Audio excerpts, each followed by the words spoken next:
La légende commence par ici.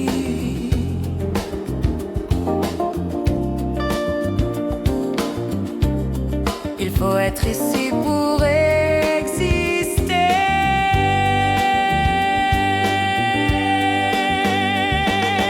Toute la cité en parler. Force à vous, forcez, tu vas aimer.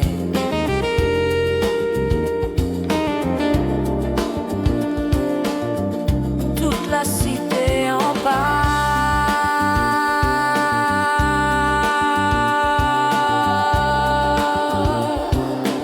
C'est comme ça.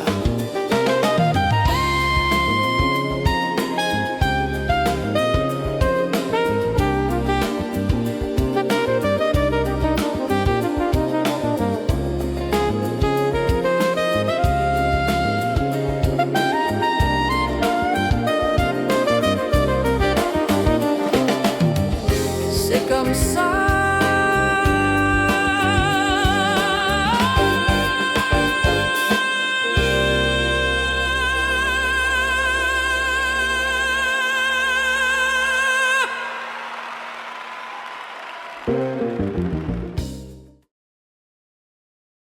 Bonne émission, Franck.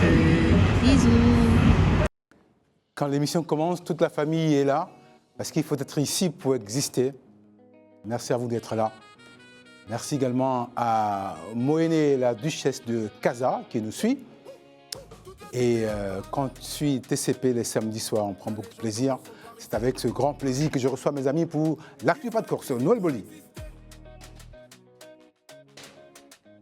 Salut No. Bonjour Franck. Salut Christian. Bonsoir Franck. Salut. Par la main gauche. Christian, bonjour. Ça va, bon retour Noël. Oui, impeccable, impeccable. C'était quoi cette absence là? Ouh, c'était beaucoup de choses, hein. C'était beaucoup de choses. Mais On je dira pense pas que... l'antenne. Oui, on en parlera en off. Hein. On en parlera. Ce soir, vous le savez, il y a 31 ans, le Rwandais était dans le désastre. Le Rwanda était dans un génocide fratricide. Et depuis 31 ans, des questions se posent sans réponse. Pourquoi l'armée française, qui était déjà sur place, n'a pas intervenu pour limiter la casse, pour parler ainsi? D'où vient l'argent de cette guerre fratricide? Ce sont des questions qu'on se pose. Des questions peut-être qui auront des réponses ce soir, tout à l'heure avec Christian. Tout à fait. Également. Toujours en Europe, puisqu'on parlait de la France également, en Europe, l'ancien ministre des Transports, Matteo Salvini, retrouve les tribunaux. C'est ce ministre qui, à l'époque, avait bloqué en pleine mer les bateaux des migrants africains et devant la justice. Par contre, dans le monde du sport, Noël, la Cannes, c'est dans très peu de temps. On verra ce joli trophée que la Côte d'Ivoire a pris, mais ce trophée a changé combien de fois? 3 fois. 3 fois. On en parlera tout à l'heure. Donc juste de vous dire, après ce niggle, on me retrouve.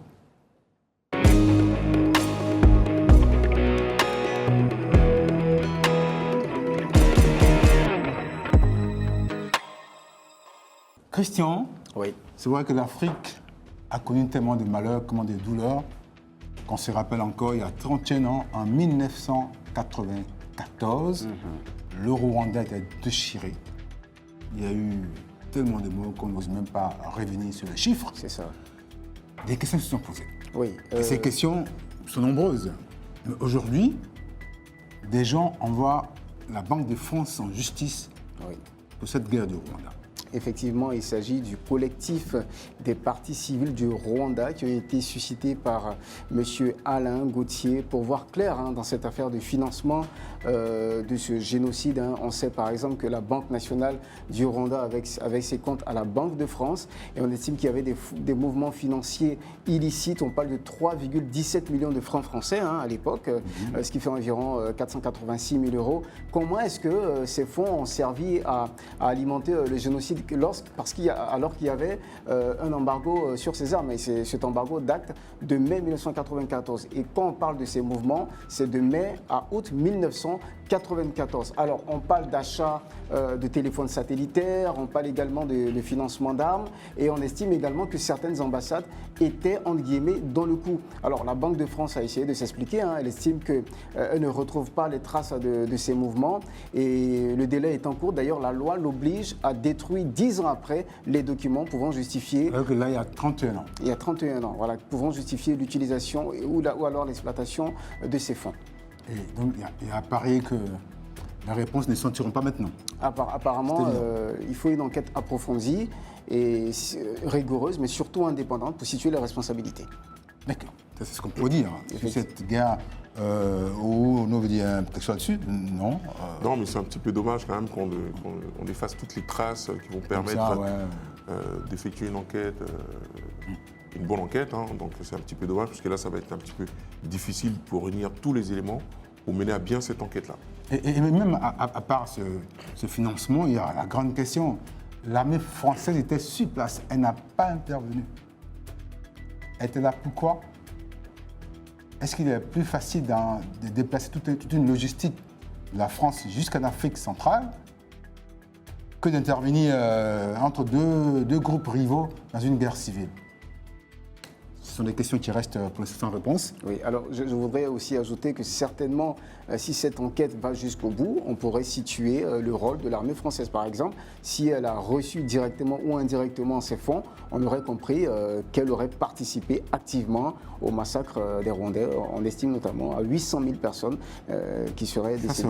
À la première nuit, le reste après, il y a eu beaucoup de morts. Effectivement. Enfin, c'est une question qui reste en suspens. On espère que d'ici là, il y aura une réponse. Pour l'instant, pour avoir la réponse à l'agissement de l'ancien ministre italien Matteo Salvini sur ces bateaux migrants qui voulaient entrer en Italie, il les a bloqués en pleine mer, sachant que ces gens-là étaient en souffrance. La justice italienne veut savoir pourquoi. Et l'affaire avait été une première fois jugée, et maintenant, il revient devant le tribunal pour qu'on sache réellement ce qui s'est passé. On est en Côte d'Ivoire, nous. On va aller en Italie pour en savoir plus avec Laurent Debailly. Nouveau rebondissement dans le procès Open Arms impliquant Matteo Salvini, le tout-puissant ex-ministre de l'Intérieur italien. Après son acquittement en première instance, le parquet de Palerme a fait appel. La Cour de cassation se prononcera le 17 décembre prochain. Les faits remontent à l'été 2019, lorsque l'ancien ministre de l'Intérieur avait refusé le débarquement à Lampedusa de 147 migrants secourus par le navire de l'ONG espagnole Open Arms. Les chefs d'accusation portent sur séquestration de personnes et omission d'actes officiels. Écoutons les arguments présentés par Matteo Salvini, aujourd'hui ministre des Transports. Défendre les frontières, la sécurité, l'honneur et la dignité d'un pays est un devoir, non pas d'un ministre, mais de tout le monde, comme le stipule notre Constitution. Être jugé parce que j'ai fait mon devoir est surréaliste. Richard Gere va venir. Dites-moi en quoi un procès où Richard Gere vient d'Hollywood pour témoigner de ma méchanceté est sérieux. L'acteur américain pourrait en effet témoigner. Alors en vacances en Toscane, il s'était rendu en Sicile pour apporter de la nourriture et d'autres biens sur le navire d'Open Arms. Devant le tribunal, le directeur de l'ONG a assuré que le procès n'avait pas de motivation politique. Sauver les gens en mer n'est pas un crime, c'est une obligation, non seulement pour le capitaine, mais aussi pour tous les États. En décembre 2024, Salvini avait été acquitté, mais le parquet a contesté cette décision et demandé un nouveau jugement. L'audience en cassation, initialement prévue le 11 décembre, a été reportée au 17 en raison d'un empêchement légitime de son avocate Giulia Bongiorno. Dans son plaidoyer, le ministre des Transports Matteo Salvini met en avant une incohérence. Lorsque la marine italienne repère des migrants en haute mer, elle les conduit systématiquement vers les ports italiens, alors même que d'autres navires battant pavillon espagnol, français, britannique ou allemand cherchent eux aussi à les débarquer sur nos côtes. Pourtant, ces pays disposent également de ports. L'Italie n'est pas toujours le port le plus proche des eaux internationales et des côtes du Maghreb. Matteo Salvini a conclu sa déposition en affirmant que l'Italie n'a pas vocation à devenir le dépotoir de l'Europe et que chaque pays doit assumer ses migrants. Sous certaines latitudes, il est impensable de voir un ministre en exercice convoqué par la justice. Ici, c'est pourtant la séparation des pouvoirs, telle que Montesquieu l'avait imaginée dans De l'esprit des lois. Un peu de sport quand même. La CAN, c'est dans quelques jours. Bah, on y est, on y est dans quelques jours, on va dire, allez, maxi, allez, 10 jours. Ah ouais, dans 10 jours, on y est, on y sera. Alors, tous les Ivoiriens ont vu ce trophée que les éléphants ont remporté il y a 2 ans, la belle Coupe d'Afrique. Tout à fait. Mais c'était pas comme ça avant. Non, effectivement, avant, c'était pas comme ça. Avant, c'était complètement différent.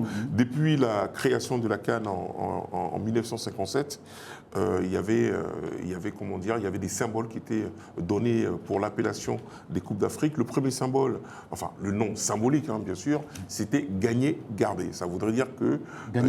Gagner-garder. C'est-à-dire que l'équipe qui l'a remporté 3 fois pouvait conserver le trophée en son sein.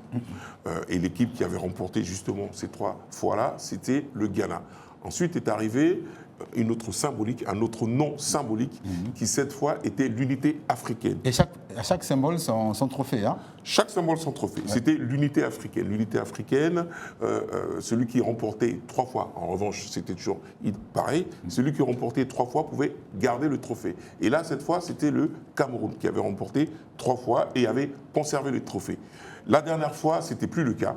C'était plus le cas parce que la CAF a décidé autrement. Donc la Côte d'Ivoire, donc nous on avait remporté, c'était notre 3e fois qu'on remportait le trophée, mais on nous donnait simplement une réplique et que le trophée original repartait directement dans les locaux de la CAF. Quel dommage, parce qu'on aurait pu garder ça si on était un peu plus tôt. Si on était encore dans ces symboliques de l'époque, effectivement on aurait pu le garder, mais ce n'était pas le cas, mais c'est pas grave, on a une très bonne réplique qui est conservée dans notre musée ici en Côte d'Ivoire, pour ne pas dire à la FIF. Donc voilà, à titre d'exemple, en Europe par exemple, en Europe par exemple, ils ont changé qu'une seule fois le trophée, d'accord. Et en Amérique du Sud, ils n'ont jamais changé le trophée, ils sont restés toujours au trophée original. Et la Coupe du Monde? Et la Coupe du Monde, avant, il y avait le trophée de la Coupe du Monde, c'est le trophée Jules Rimet, parce que Jules Rimet, c'était l'inventeur de ce trophée-là. Après, il a été changé au trophée qu'on connaît aujourd'hui. Je ne sais plus quel est le nom, mais je ne pense pas qu'il y ait un nom particulier donné à ce trophée. Je crois que c'est la Coupe du Monde FIFA. Voilà.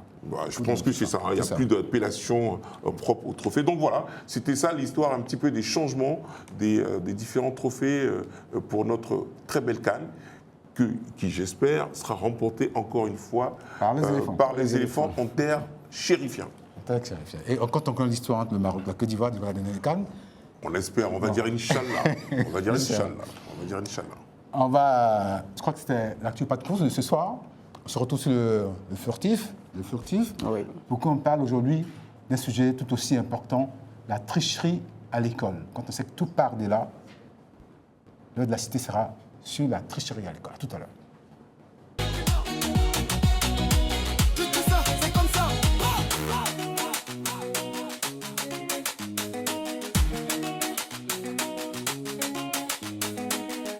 Ce soir, donc, l'œil de la cité se pose sur ce phénomène, phénomène basique à l'école. C'est la tricherie à l'école. Et à ce jeu, les citizens arrivent. Pour en parler, Noël, d'abord Josiane. Suivi de Nathalie. Bonsoir. Et Ami Cobor. Salut, bonsoir. Bonsoir les Salut filles. Noël. Bonsoir. Ça va? Comment ça va? Ça va, c'est parfait. Noël est là, elle est de retour. Oui. Voilà. Avec lui, on parlera donc de la tricherie à l'école. Hier, on parlait de la violence à l'école. Aujourd'hui, on parle de la tricherie à l'école. On reste dans le monde de l'école parce qu'on a une période où bientôt c'est les vacances scolaires et puis ce sera la fête de fin d'année, les fêtes de fin d'année, Noël et Saint-Sylvestre. Donc on en parlait un peu pour terminer l'année. D'accord. Déjà, vos premiers premiers avis, Noël, sur la tricherie à l'école. La tricherie dans son ensemble, c'est quelque chose quand même de répréhensible. Je veux dire, au-delà du fait que ça soit forcément à l'école, c'est-à-dire que ça soit dans un lieu bien déterminé, mais dans une certaine forme de moralité, la tricherie, c'est quelque chose de répréhensible qu'il faut bannir de façon définitive. Mais comment faire? C'est là la difficulté. C'est vrai que là, ça revient dans un système scolaire où vont nos enfants. Donc ça devient un petit peu problématique parce qu'on va là-bas plutôt pour apprendre les bonnes choses et pas les mauvaises choses. Donc si la tricherie vient se mêler comme ça comment dire, des éléments qu'ils apprennent, ça devient un petit peu compliqué. Toujours est-il que le système éducatif doit tout faire pour repousser de très loin ce phénomène-là et on espère qu'ils y arriveront. Déjà Nathalie qui est professeure, vous êtes peut-être sans doute confrontée à cela tous les jours à l'école. Quelle est votre appréciation sur ce phénomène? En fait, c'est vrai qu'aujourd'hui, moi, directement, je ne suis pas vraiment confrontée parce que moi, j'enseigne à l'enseignement supérieur, mais c'est vrai que je dis toujours que tricher, moi, dans ma classe, quand je rentre, je leur dis, je ne suis pas gendarme, donc je ne vais pas vous fliquer, mais en fait, c'est vous quand même qui devez faire attention parce qu'il y a un grand jury après qui va vous auditionner, et si vous trichez là, devant le grand jury, vous serez complètement orphelin de vos connaissances. Donc, c'est à vous quand même de, je pense, apprendre sans tricher et puis comprendre surtout. Parce que quand on triche, c'est parce qu'on ne comprend pas. Et quand on ne comprend pas, il faut demander. Je pense que c'est plus simple, quoi. OK. Ami? Franck, la tricherie, c'est une attitude hideuse qui dévalorise le mérite et l'effort. Donc, il faut dire qu'elle dévoie l'esprit d'apprentissage et c'est vraiment déplorable. Et Josiane? Alors moi, je pense que c'est un comportement inexcusable. Voilà, c'est des attitudes à ne pas encourager parce qu'aujourd'hui, les enfants ont à portée de main tout ce qu'il faut pour avoir une meilleure connaissance. Donc, il ne faut surtout pas laisser ce genre de choses, on va dire, se faire dans un établissement. Parce qu'avoir un élève qui triche, l'autre a envie de tricher, ainsi de suite. Et puis après, dans la société, on a des attitudes qu'on ne peut plus maîtriser. Donc, il faut révoquer ce genre d'attitude, catégoriquement. Est-ce que ce n'est pas des paroles d'adultes qui sont passés par là et qui maintenant, comme ils sont un peu confrontés à ça? Oh non, mais pas du tout. Non. Non, parce que bon, Tu as raison de poser la question. Si on est adulte, c'est parce que bon, on a quand même un certain vécu. Hein. Je veux dire, ce vécu-là, on le transmet. On le transmet à nos enfants. Pardon. On le transmet à nos enfants. Donc, ce qu'on essaie de transmettre à nos enfants, c'est le bon sens. C'est vrai que l'intitulé de ce bon sens, de ce mauvais sens, c'est tricher. Mais nous, on transmet du bon sens. C'est-à-dire qu'on souhaite que nos enfants évitent toute forme de tricherie. Parce que quand il y a tricherie, ça veut dire que finalement, il n'y a pas eu de travail derrière. Et quand il n'y a pas eu de travail derrière, c'est encore profiter de la connaissance d'autrui. Parce que c'est ça, en fait. Hein. Or, il serait quand même bon que nos enfants, je parle de nos enfants parce qu'on parle du milieu scolaire, on parle du milieu scolaire, nos enfants apprennent à se débrouiller tout seuls, à trouver les solutions eux-mêmes de leurs problèmes. Or, ce n'est pas le cas. Donc la tricherie, c'est une forme de facilité qu'il faut complètement révoquer. Donc voilà, donc après, effectivement, c'est les paroles d'adultes. Mais encore heureux, quoi. Je veux dire, on est des adultes, c'est à nous de transmettre nos connaissances aux enfants, quand même. Donc, enfin, je ne sais pas. Des bons adultes qui vous donnent la bonne manière, tant mieux, non? Bah oui, c'est aussi un travail qu'on doit effectuer. Hein. Non, mais c'est vrai, ça me fait rire parce que Franck dit qu'aujourd'hui, effectivement, en tant qu'adulte, on peut dire qu'on peut réprimander cet acte. Mais est-ce que nous-mêmes, quand on était jeunes, on n'a pas triché? Bon, moi, franchement, j'avoue, j'ai un peu triché. Mais quand même, j'ai compris que ce n'était pas bien, donc j'ai arrêté de tricher. Et puis au moment où j'ai arrêté de tricher, j'ai évolué. Voilà, et donc effectivement, c'est prendre conscience. Il faut arrêter de tricher, c'est prendre conscience que ce n'est pas bon pour son avenir. Donc effectivement, ne faites pas comme moi j'ai fait aussi quand j'étais petite, il faut faire autrement, il faut apprendre. Et comme je disais, moi je ne suis pas gendarme, donc je peux donner que des conseils aux gens et puis à mes élèves en leur disant, écoutez, quand je fais des jeux, des ateliers, des choses comme ça, je leur dis pas de chat GPT, hein, pas de Gemini, hein, pas d'intelligence artificielle pour pouvoir trouver les bonnes réponses. Et puis moi aussi, je commence pas par la première question parce que je sais qu'ils vont essayer de chercher la première réponse. Je mets toutes les questions au tableau, après je remonte rapidement et je donne la question qu'ils n'ont pas vue. Et là, ils se regardent, ils se cherchent et tout. Mais c'est pour qu'ils apprennent mieux. Là, c'est au supérieur, ça. Oui, c'est ça, exactement. Mais moi, j'ai un problème quand Nat me dit qu'il n'y a pas elle n'est pas gendarme, quoi. Non, moi, j'estime que le milieu scolaire, dans son ensemble, doit contribuer quand même à revoquer cette triche. C'est vrai que ce n'est pas le rôle qu'on lui donne, mais ça fait partie d'un des rôles, même minime qu'il soit, ça fait partie d'un des rôles qu'elle doit tenir d'une certaine façon. Oui, donc, je le moi, tiens, je veux bien qu'elle dise qu'elle n'est pas mais, gendarme. Moi, on n'a jamais dit qu'elle était gendarme. Oui, oui. Donc oui, moi, ça me dérange un peu. Quand quoi. je leur dis ça, moi je le tiens, mais je veux dire, j'ai 4 heures de cours. Et mes 4 heures de cours, quand même, dedans, j'ai prévu des ateliers, j'ai prévu aussi QCM, en fait, des études de cas et autres. Et en fait, c'est pour faire participer la classe. Donc, je ne comprends pas pourquoi je devrais faire le gendarme. On ne triche pas, je fais des groupes. Et alors ces groupes sont divisés, souvent c'est 2-3 groupes. Et après, je désigne quelqu'un pour aller répondre. Et la personne regarde les autres pour qu'ils puissent répondre. Je leur dis, mais non, tu réponds. On vient de faire le cours, donc tu dois avoir la réponse et autres. Mais je veux dire que moi, je suis pédagogue dans l'ensemble, mais je ne vais pas en disant, mais qu'est-ce que tu fais? Et je ne vais pas fouiner en disant, mais tu fais quoi et autres. Non, ça, je comprends. Est-ce que ce n'est pas aussi une forme de prise de conscience? Vous êtes à l'école, pour vous-même, prenez conscience qu'il faut faire le bon geste. C'est ça. Peut-être aussi. Non, mais c'est la macro-société, pour ne pas dire la micro-société, la macro-société dans laquelle on vit. Enfin, je veux dire, attendez, ouvrons les yeux, quoi. Je veux dire, c'est comme si vous dites, moi, on veut tout ça, c'est l'idéal. On veut tous une société où il n'y a pas de braqueurs, où il n'y a pas de voleurs, où il n'y a pas de violeurs, où il n'y a pas de machin. On veut tout ça. Donc c'est du bon sens. Sauf que dans la société dans laquelle on vit, ce bon sens, des fois, il n'existe pas. Qu'est-ce qu'on fait? Et les policiers pour réguler. Oui, mais au-delà des policiers, mais même des fois, les citoyens lambda participent à aider aussi les policiers. Absolument. D'accord. Voilà, c'est ça l'idée. Ben, comme ils viennent de le dire tout à l'heure, bon, c'est vraiment pas un comportement encouragé parce que le problème avec ce genre d'attitude, c'est que à force de cultiver la tricherie, tu te retrouves à tricher dans n'importe quoi. Même pour des petites choses, on va dire, même en famille. Ça devient une habitude. Tu n'as pas un réflexe vrai, tu ne peux pas dire la vérité sur des choses fondamentales, tu te retrouves, tu es en train de perpétuer une attitude et tu grandis avec. C'est vrai ce que tu dis, parce que même au jeu de cartes, tout ça, ils cherchent à tricher. C'est juste. Voilà. Et Annie? Franck, il faut dire l'habitude est une seconde nature, comme Josiane l'a dit. Oh là là, c'était vraiment bien pensé. Ça. Et comme Josiane Je suis l'a de dit, retour. oui, ça se voit. La tricherie installe déjà l'idée selon laquelle on peut réussir sans effort. Donc, c'est vraiment à bannir. C'est un peu, entre autres conséquences, c'est qu'on a des diplômés qui ne savent rien. Ouais. Dans la pratique, ça devient... Parce que bon, il a triché pour avoir le diplôme, oui. Et dans le diplôme, il n'y a rien. Enfin, je ne sais pas. Mais la tricherie, je ne vais pas m'engager sur ce volet. On ne t'engage pas, mais c'est les conséquences de la tricherie. On peut bien tricher, avoir une moyenne de 15, 20. Mais non, dans la pratique, tu ne vaux pas 15, quoi. Mais dans le contrôle continu, il faut savoir qu'il y a toujours un examen final. Donc, même s'il a triché pendant toute l'année, après le contrôle continu, ça te donne ta vraie note. Donc, tu ne peux pas tricher parce que souvent, au contrôle continu, c'est beaucoup surveillé. Et puis, en tout cas, dans l'enseignement supérieur, c'est devant jury et puis c'est à l'oral. Donc, tu défends ton sujet et tu le défends quand on t'a fait un dossier et que tu n'arrives pas à défendre ce dossier, on sait que ce n'est pas toi qui l'as fait. Et voilà. Donc, automatiquement, est-ce que ce n'est pas dans un établissement privé, ça? Parce que je pense qu'au public, ceux qui ont l'habitude d'avoir ce genre de pratique-là, ils savent s'y prendre.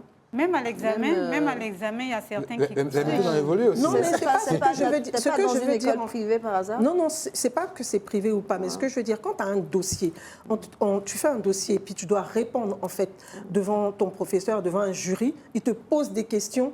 Même si tu as fait le dossier avec quelqu'un, tu as quand même appris ton dossier, tu as quand même travaillé, tout ça. Mais si c'est quelqu'un d'autre qui a fait ton dossier, tu es arrivé devant, on va savoir. Oui, tu vois. C'est les conséquences en fait. Voilà, c'est les conséquences. Si vous avez triché tout le long, mais le juge, il faut rendre tout ça de façon directe et personnelle. Il y a des questions tests qu'on va te poser, tu ne vas pas savoir, on va savoir que tu n'as pas fait. Moi, ça arrivait avec un élève. C'est dommage. On va conclure rapidement sur le sujet. Quelles sont, selon vous, les conséquences de la tricherie sur l'adulte qui tout son parcours a triché? Enfin, je ne sais pas, moi, s'il y a un exemple de ce type-là, quand même, ce serait bien de connaître qui se dévoile. Qui se dévoile? Oui, mais il faudrait que ça fasse qu'à l'école, quoi. Je veux dire, il faudrait vraiment qu'on puisse savoir réellement ce que... Non, mais vous savez, le truc, c'est comme le voleur, quoi. À un moment donné, on est confronté à la réalité.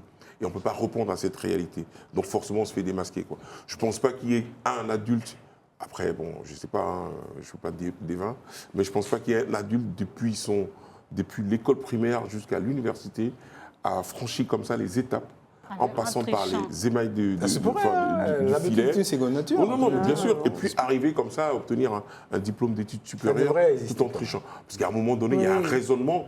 À un moment donné, il y a un raisonnement quand même qui se tient au-delà de la note purement écrite. Il y a quand même un raisonnement. C'est-à-dire, il y a quand même une discussion intelligible, ne pas dire intellectuelle. Il y a quand même une discussion intelligible qui s'opère. Et dans cette discussion, on détecte tout de suite quel est réellement le niveau de la personne. Vous me disiez souvent que... Moi, je n'ai pas triché. Hein. Non, pas vous. Mais vous me disiez souvent des remarques sur les gens dans la rue, dans le comportement. Ça ne vole pas haut. Qui l'a dit? C'est moi qui le dis, ça? Que ce soit toi ou d'autres, on voit dans le constat au quotidien qu'il y a des gens avec des hauts postes quelquefois, mais ça ne vole pas haut. Oui, bien sûr, exactement. Je comprends, ils ne peuvent pas faire un discours sans se tromper, ils ne peuvent pas... Même dans les écrits, tu vois des personnes qui écrivent des le fautes C, et tout ça me rend malade, ça. Ils le écrivent C, S. avec, c'est pour dire, c'est Christian, je peux dire par exemple, c'est Franck. Au lieu de C, la personne met S. Oui. Et elle te dit qu'elle a eu... C'est un étudiant, par exemple. Un étudiant qui a eu le BTS. Si. Moi, c'est les conséquences de tout ça. Ça arrive. Travaillons à l'école, c'est pour nous-mêmes. Oui, effectivement. Demain, quand on sera... Enfin, pour ceux qui sont encore petits, demain, quand vous serez grand, vous pourrez défendre de façon honnête, correcte, votre statut.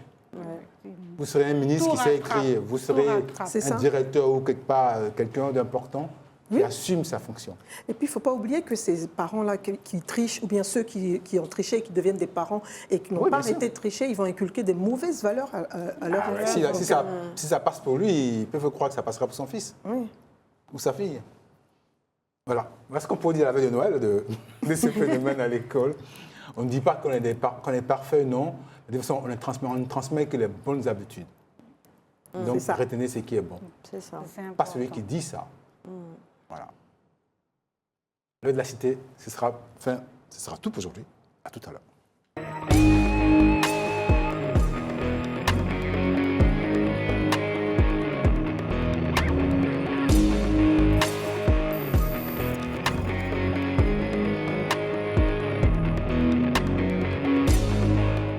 Maintenant qu'on a formé les bons adultes depuis l'enfance, les écoles de la cité vont se mettre en place.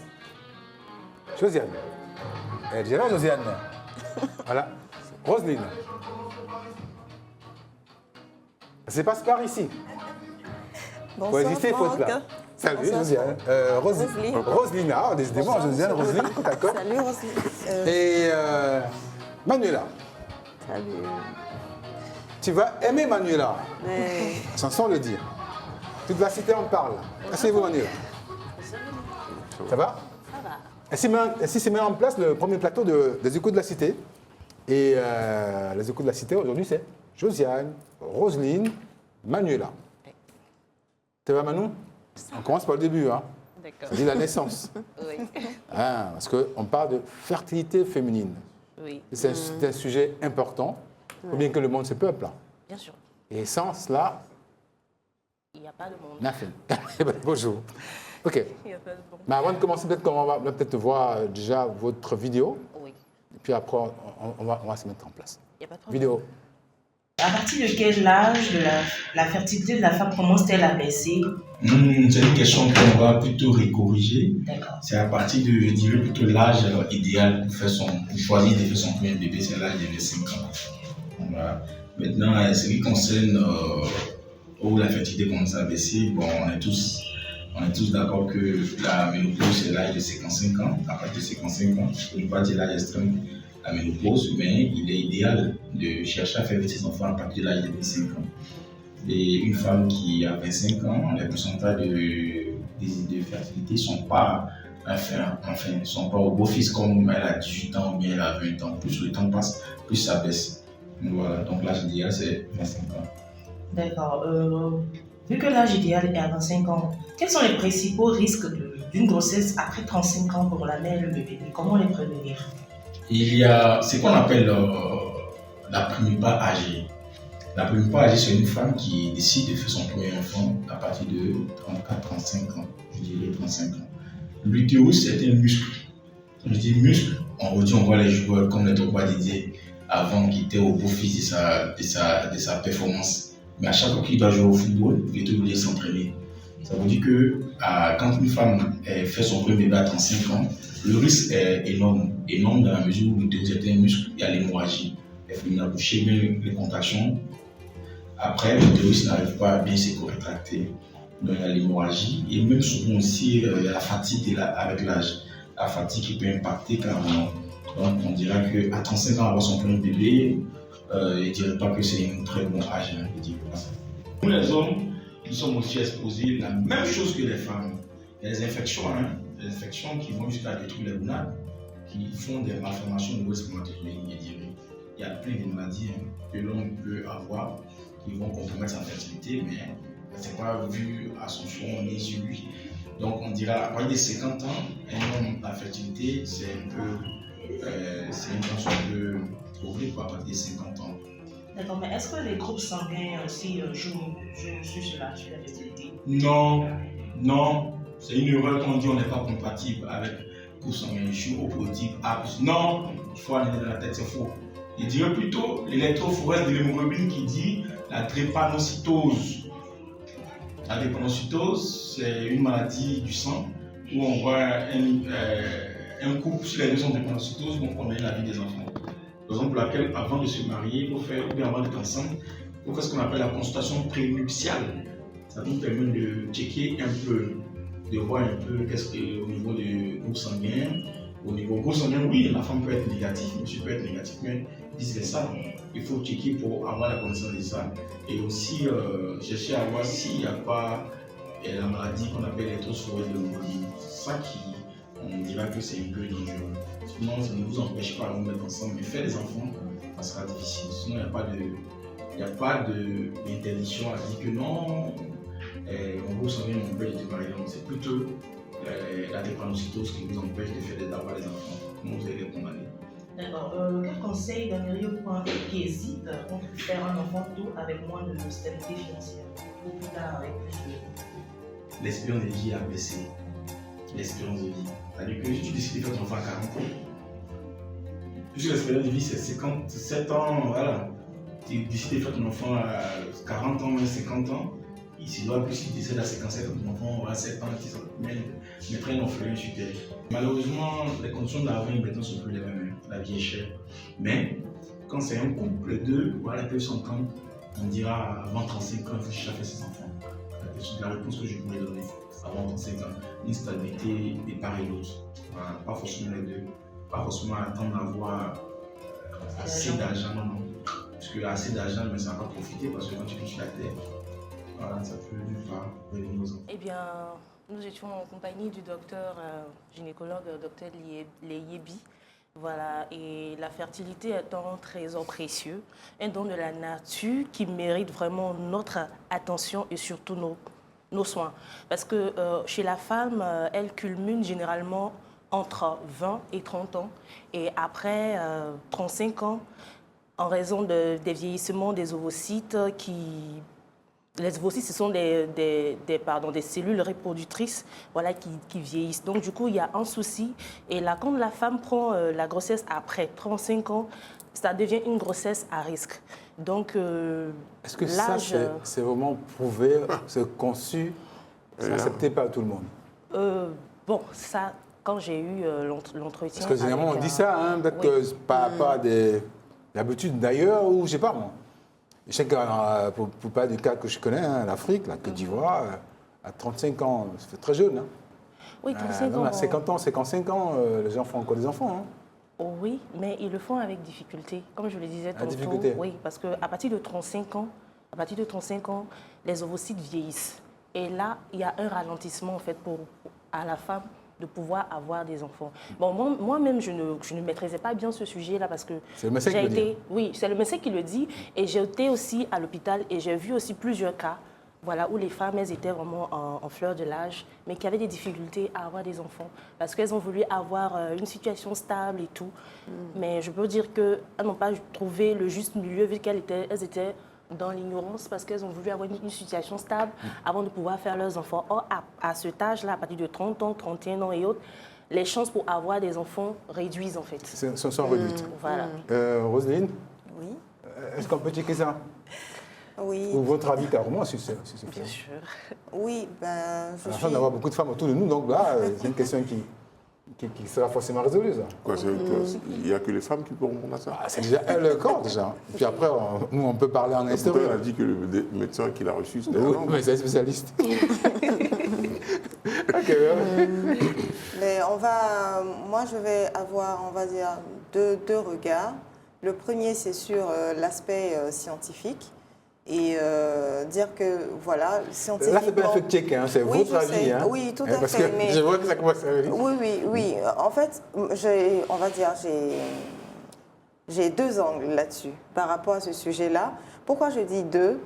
Le premier, c'est au niveau de, on va dire, l'aspect scientifique. Je suis tout à fait, on va dire, d'accord avec les scientifiques lorsqu'ils disent à partir, au-delà de 35 ans, c'est un peu plus compliqué. Voilà. Est-ce que cela c'est établi, c'est absolu, ou c'est un avis d'un groupe de médecins, ou c'est relatif? Bon, moi, je pense qu'il y a des cas qui se démarquent. Il y a des cas qui se démarquent, c'est vrai. Après, il y a des exceptions, mais je veux dire, c'est toujours la généralité qui l'emporte. Et là, je pense quand même que les médecins, ils se consultent, ils se concertent entre eux. Non, mais il y a quand même une jurisprudence, Franck. Non, c'est pas une question, juste pour savoir. C'est pas des médecins qui donnent des avis comme ça de façon disparate. C'est qu'à un moment donné, il y a un collectif, ils ont étudié une question de façon générale. Mais ça ne veut pas dire que toutes les femmes de façon systématique. Donc il y a du systématisme et il y a la généralité. Donc là, on parle de la généralité. En général, on dit quoi? En général, c'est ce qu'elle a dit. En général, c'est ce qu'elle a dit, qu'au-delà de 35 ans, il y a des risques de difficultés. D'accord. Maintenant, de façon systématique, il n'y a pas forcément des risques de difficultés. C'est ce que je voulais savoir. Ah bah maintenant, tu le sais. Docteur Boli. C'est gratuit. Hein. Je fais mes consultations gratuites. Hein, donc. Je ne les fais pas chez vous parce que... Oh, désolé. On vous ramène la perche. Non, c'est pas grave. Voilà, donc je suis d'accord avec Boli lorsqu'il dit que de façon systématique... C'est pas lui qui l'a dit, hein. Je m'appuie sur son argument, voilà, c'est tout à fait normal, humainement. Mais dans notre volet, comme il a si bien dit, c'est pas systématique chez tout le monde parce qu'il y a des exceptions. Et si on prend l'aspect aussi spirituel, voilà, il y a des possibilités pour que des femmes, au-delà même de 50 ans, puissent avoir des enfants. On en a vu pas mal. Il y a certains exemples, même, je veux dire, au Nigeria, il y a une dame qui a eu... Mais pourquoi elle est très loin au Nigeria? En Côte d'Ivoire? Oui, il y a une dame à 49 ans, oui, qui a accouché oui, ça m'a échappé. Donc, pour dire que c'est pas impossible, c'est vrai, les médecins disent au-delà de 35 ans, c'est à risque. À risque ne veut pas dire impossible. Je peux moi, je voulais essayer sur le mimétisme. En fait, moi, ce qui me dérange dans ce mimétisme, sur l'aspect spirituel. Bon, on sait tous que ça existe, hein, on sait toujours tout ce que le spirituel peut nous apporter, mais là, on parle des faits. On parle des faits qui sont, qui sont... Vous parlez de quelque chose de factuel, en fait. Je comprends. Oui. Mais le spirituel, on ne le maîtrise pas. Je veux dire, on ne le maîtrise pas. Le spirituel, on peut gloser là-dessus, on peut en parler 150 ans, on ne le maîtrise pas. Pour l'instant, on parle de quelque chose qu'on maîtrise. J'entends. Mais ce qu'on maîtrise, ce que je veux dire, ce pourquoi j'ai parlé de l'aspect spirituel, c'est que de façon générale, le spirituel précède le physique. Pour que ça vienne au physique, pour que ça devienne factuel, il faudrait que dans le spirituel, les choses soient également maîtrisées là-bas. D'accord. Donc, c'est une discussion. Manuela, on est dans les choses qu'on maîtrise plus. J'aimerais rebondir un peu sur les dits de Roselyne. Roselyne, Parlons de la dame de 49 ans qui a eu un enfant. Moi, je pense que c'est parce qu'il y a eu un suivi. Il y a eu un suivi. Parce que, comme je le disais tantôt, c'est vrai qu'après 35 ans, on commence à avoir une grossesse à risque et autres. Mais quand il y a la suivi, tout va bien, en fait. OK. De toute façon, dans tous les cas, si les médecins le disent, c'est que c'est vrai. Exactement. Mais je veux qu'on évite le mimétisme systématique des choses. Est-ce que quand un médecin occidental déclare quelque chose, c'est par rapport aussi à son environnement qu'il le dit, ce n'est pas toujours valable ailleurs. Je ne dis pas que c'est faux, mais ce n'est pas systématique.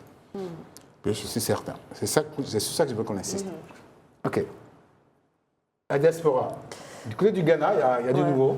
Effectivement, Le Ghana s'inscrit dans une vision plus large de l'intégration africaine. Le Ghana révolutionne les appels transfrontaliers en mettant en place le free roaming, qui est une itinérance gratuite. C'est quoi les appels interfrontaliers? C'est la possibilité de pouvoir communiquer entre les pays voisins gratuitement, de par le Ghana. Voilà. Je comprends toujours pas. C'est-à-dire... Au Ghana, par exemple, quand vous appelez la Côte d'Ivoire, c'est gratuit? Du Ghana, pas... oui, du Ghana, vous appelez la Côte d'Ivoire, c'est gratuit? Oui, c'est gratuit parce que... mais c'est l'actualité. Moi, j'en sais rien, moi. Mais effectivement... C'est intéressant, en tout cas. Si, parce qu'il y a eu des communiqués qui ont été faits via les réseaux sociaux et Facebook. C'est une information qui est passée depuis 2023. La télévision nationale burkinabé a relayé cette information. Donc maintenant, sur le terrain, quant à peut-être vérifier, sinon c'est quelque chose qui est mis en place. Le Ghana donne la possibilité aux pays frontaliers de pouvoir communiquer aisément, facilement, via les SMS, via Internet, via même le téléphone, en pensant d'abord à leurs ressortissants. Voilà, pour déjà activer la volonté d'avoir une connexion régionale assez facile. Ça, c'est le premier point. Faire du commerce assez facilement et avoir aussi la possibilité, on va dire, d'avoir beaucoup de réductions, on va dire, en émettant des appels, en écrivant, en s'écrivant. Voilà. Les opérateurs téléphoniques qui permettent tout ça, c'est intéressant. Alors donc l'impact de cette initiative, c'est d'avoir des factures sans être surpris, des factures à coût réduit. Ah bah c'est des factures quand même. Oui, il y a des factures à coût réduit. Mais là, c'est pas gratuit alors. Oui, mais non. Si vous êtes à l'intérieur du Ghana, au Ghana, vous allez avoir des factures. Mais si vous allez dans le sens de ces appels transfrontaliers, là c'est gratuit. Ah d'accord. Voilà, donc les citoyens peuvent rester connectés sans craindre des frais exorbitants, interagir de façon régionale, faciliter les échanges commerciaux et humains au sein de l'Afrique de l'Ouest. Notre ami le pâtissier qui est au Ghana, là, il va nous appeler, on va vérifier tout ça. Oui, on va vérifier avec lui. C'est quand même, c'est assez révolutionnaire. Oui, c'est des accords qui ont été signés avec la Côte d'Ivoire depuis 2023. On pouvait aller sur les canaux d'information. C'est faux, moi je suis surpris, parce que c'est intéressant. Voilà. Donc, cette initiative a été possible grâce à des accords régionaux. Il y a eu des signatures qui ont été... Mais le Ghana, pour le moment, l'applique et pas les autres pays. Oui, le Ghana le met en évidence. Le Ghana communique sur cette initiative. Le Ghana, bon, c'est visible, donc il faut s'informer, tout simplement. D'accord, on va s'informer. On va s'informer en checkant tout cela. Mais moi, j'ai une question par rapport à sa rubrique. D'accord. À l'information. Ce que je veux savoir, c'est des appels en émission, en réception, ou que vous soyez à l'intérieur, je veux dire, au niveau du Ghana, ça prend en compte, la gratuité prend en compte les émissions d'appels ou les réceptions d'appels? Non, c'est-à-dire la sortie, et en retour sur la Côte d'Ivoire, fait comme le Ghana, l'aller-retour ce sera gratuit. Bon. Pour l'instant, il n'y a que le Ghana qui met ça en pratique. Les personnes qui profitent actuellement de cette éventualité, ce sont les citoyens ghanéens. Oui. Donc si vous êtes installé au Ghana, que vous avez envie d'avoir cette possibilité de bénéficier de cet avantage, vous pouvez émettre des appels via les pays qui ont signé cet accord. Il y a le Ghana, il y a le Burkina, donc, il y a le Mali. Donc si un Ivoirien installé au Ghana, il ne bénéficie pas de... Non. Étant au Ghana, c'est possible. Maintenant, de la Côte d'Ivoire au Ghana, oui. Là, je ne peux pas dire que c'est vrai. Il faut que la Côte d'Ivoire s'active. Pour que ce soit fruit des part et d'autre. Bon, parce que les accords sont disponibles. On a vu les accords sur les réseaux, donc pour le mettre. Alors, la question d'aujourd'hui, le fact-check d'aujourd'hui, ça va être un peu spécial. C'est une question générale qu'on posera à tout le monde. D'accord. Roselyne? Oui. Effectivement, aujourd'hui, on va faire un tout petit débat sur un thème qui court, qu'on entend très souvent. Il s'agit tout simplement on entend souvent dire que l'argent fait forcément le bonheur. Alors moi, la question que je vais poser à chacun de vous, c'est de savoir quelle est la définition du bonheur pour vous. Déjà, Monsieur Boli. la définition du bonheur. Une colonne Vous directe. avez manqué, donc... Une colonne directe. Non, mais la définition du bonheur, c'est quelque chose de très large, quoi. Je veux dire, on peut être heureux parce qu'on voit ses enfants grandir dans bonne santé. On peut être heureux parce qu'on est épanoui dans ce qu'on fait. On peut être heureux parce que, bon, ici, malheureusement en Afrique, le bonheur passe toujours par l'argent, mais pas forcément. Moi, je suis heureux. Pourtant, j'ai rien. Hein. Je suis je n'ai pas envie de dire misérable parce qu'ils vont se moquer de moi. Mais voilà, je veux dire, je ne suis pas plus riche qu'un autre. Mais je ne rêve pas de devenir plus riche que ça. Ce n'est pas un rêve. Moi, je veux être encore performant dans ce que je fais et je serai plus heureux. D'apporter de la connaissance aux gens, ça me rend heureux. Donc voilà, c'est pas forcément, ça passe pas forcément par de l'argent. En fait, la question fondamentale directe, c'est est-ce que l'argent fait le bonheur? Pour aller droit au but. Si on se met à définir chaque mot, on n'en finirait pas. Oui. Est-ce que l'argent fait le bonheur? Mais d'abord, est-ce que j'ai répondu à sa question? Ah oui, parce qu'après, c'est elle qui me pose la question. Est-ce que j'ai répondu à ta question? Oui, bien sûr. D'une certaine façon. Oui, c'est bon. C'est bon. C'est la façon de concevoir le bonheur, on n'y peut rien. Voilà.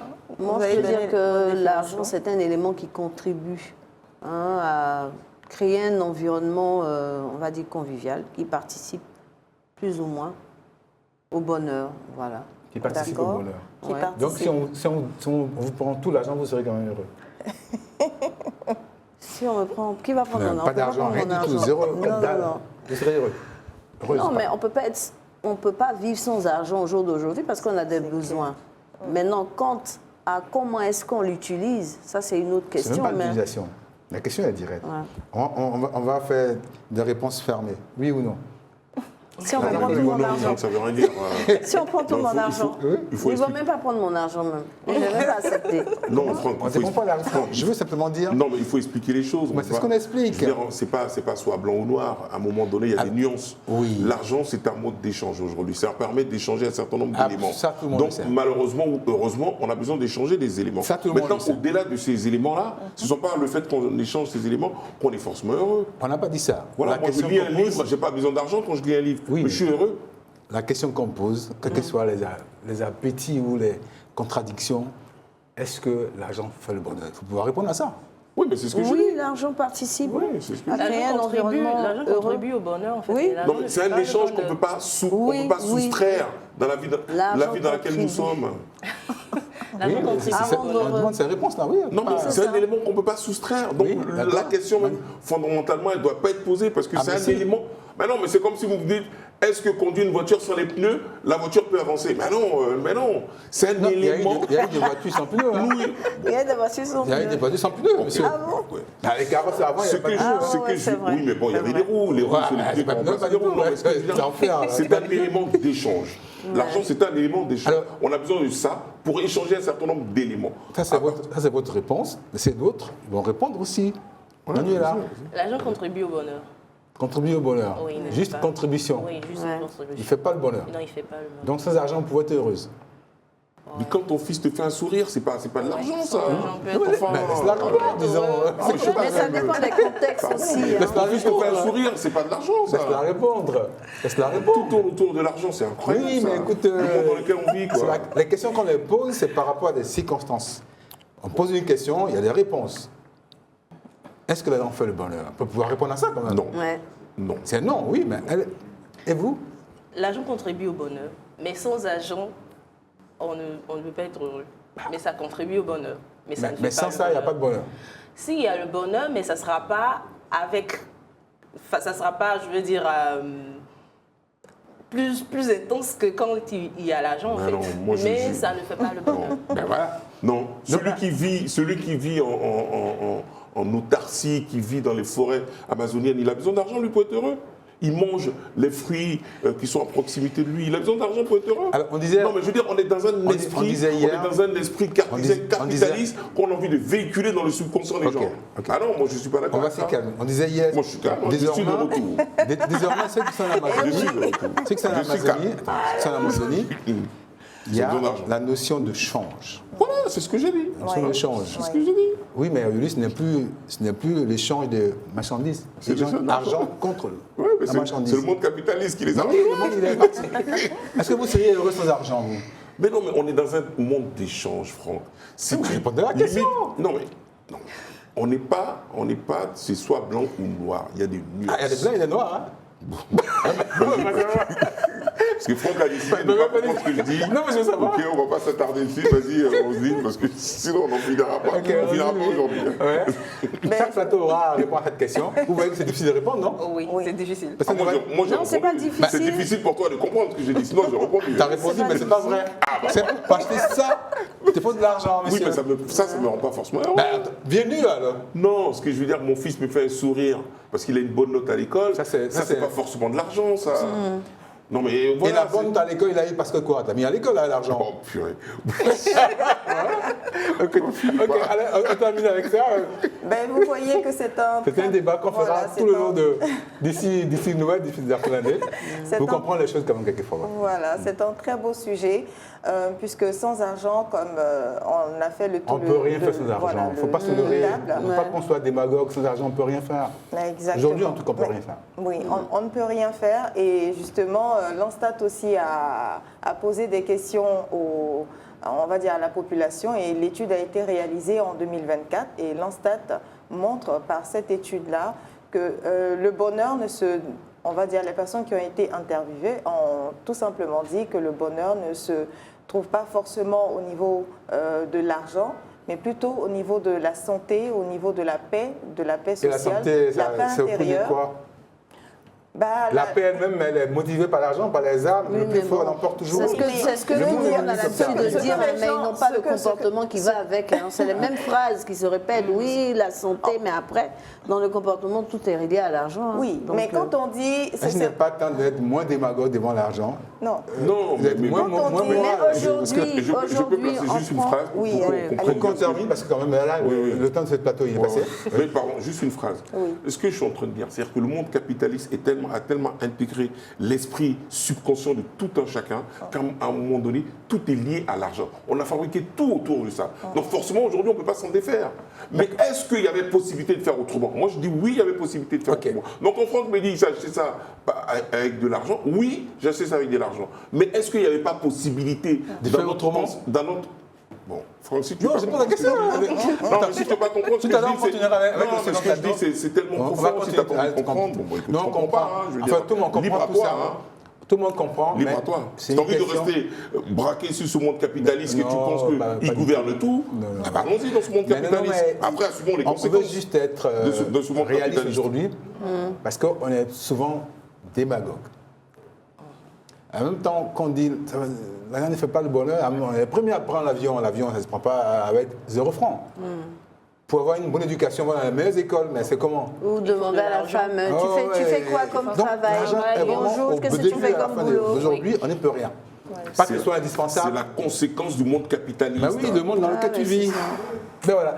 Allez, ça s'est croisé.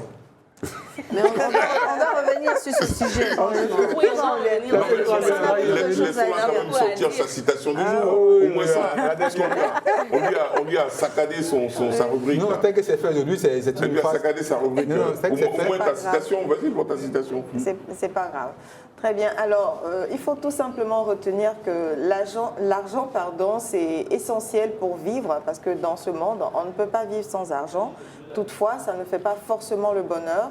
Et Jean-Jacques Rousseau l'a si bien dit, ni l'argent ni la grandeur ne font le bonheur. Comme pour dire, la paix du cœur demeure la plus grande richesse. Tout simplement. Ça, c'est parfait. C'est parfait. Mais prochainement essaye, pardon, et là, je vais dire, essaye de prendre quand même des auteurs de chez nous. J'en ai tellement pris que... J'en ai tellement pris Amadou Kourouma, Véronique Tadjo, sans faire offense à qui que ce soit, mais je pense qu'on a quand même des grands penseurs ici en Afrique. Et on ferait mieux de ne pas toujours transverser le monde pour aller chercher les autres ailleurs. Ça s'est croisé. Allez, change de plateau.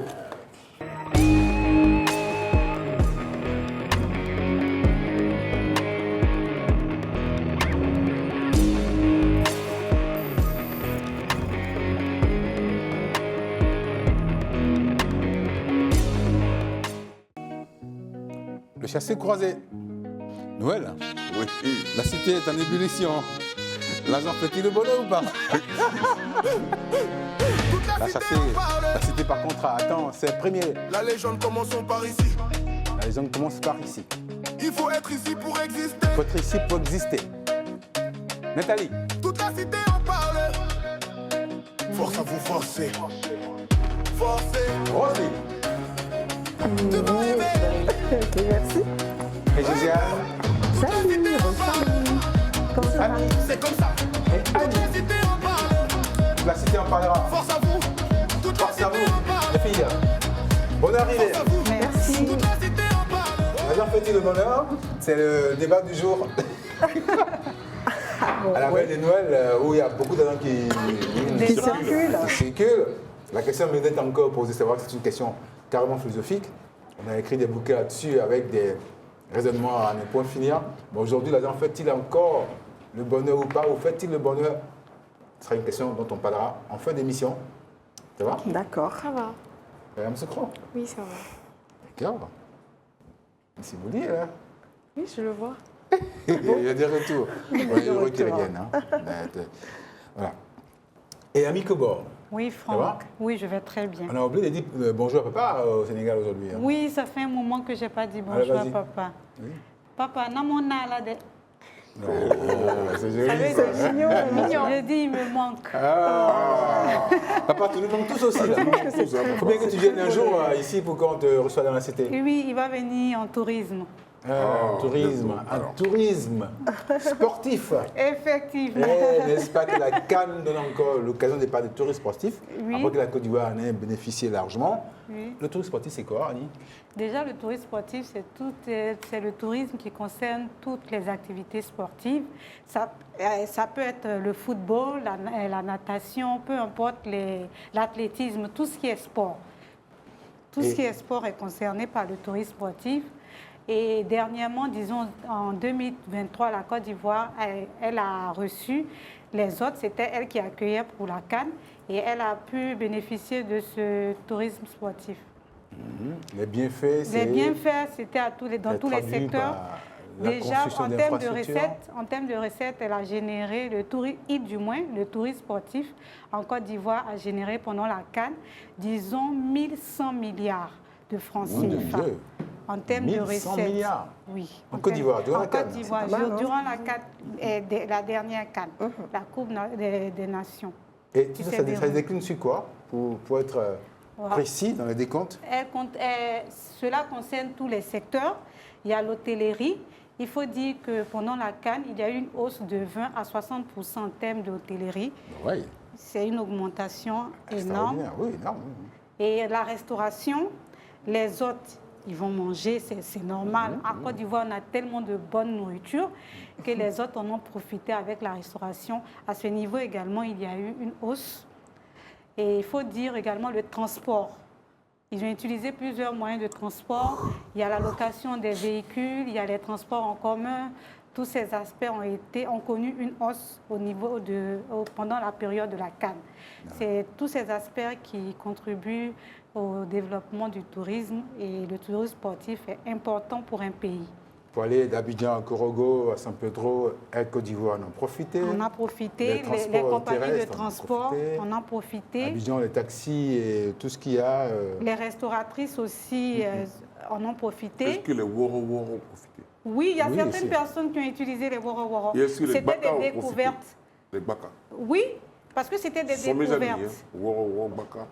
C'est vrai qu'on ce sont des moyens de transport. Oui, ce sont des moyens de transport. Non, mes moyens de transport. Non, je ne pense pas que vous utilisez ces moyens de transport. Bon, enfin. Non, je ne crois pas. Bon. Je ne crois pas. Chacun son avis sur la question. Tous les moyens de transport ont été utilisés. Pour certaines personnes, c'était comme des découvertes.